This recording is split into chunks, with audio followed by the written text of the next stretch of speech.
17 বছর ধরে অপেক্ষমান দেশের সকল প্রান্ত থেকে আসা নেতাকর্মী সমর্থকদের বাঁধ ভাঙা রাজধানীমুখী স্রোত নিয়ন্ত্রণের ক্ষমতা আমাদের নেই।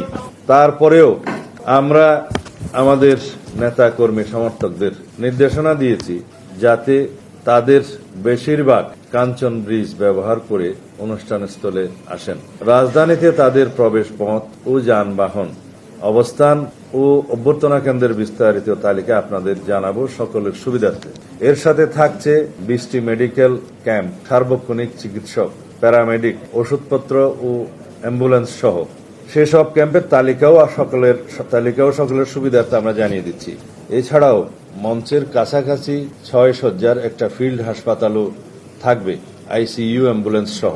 বিমানবন্দরগামী ও বিদেশ ফেরত যাত্রীদের এবং রোগী বহনকারী অ্যাম্বুলেন্সের যাতায়াত নির্বিঘ্ন করতে বিমানবন্দর সড়কের কাকলী মোড়, আন্তর্জাতিক বিমানবন্দরের সামনে ও আব্দুল্লাহপুর এই 3টি স্থানে হেল্প ডেস্ক থাকবে, যারা মোটর বাইক কোর্টের মাধ্যমে যাত্রাপথ নির্বিঘ্ন করতে আপ্রাণ চেষ্টা করবে।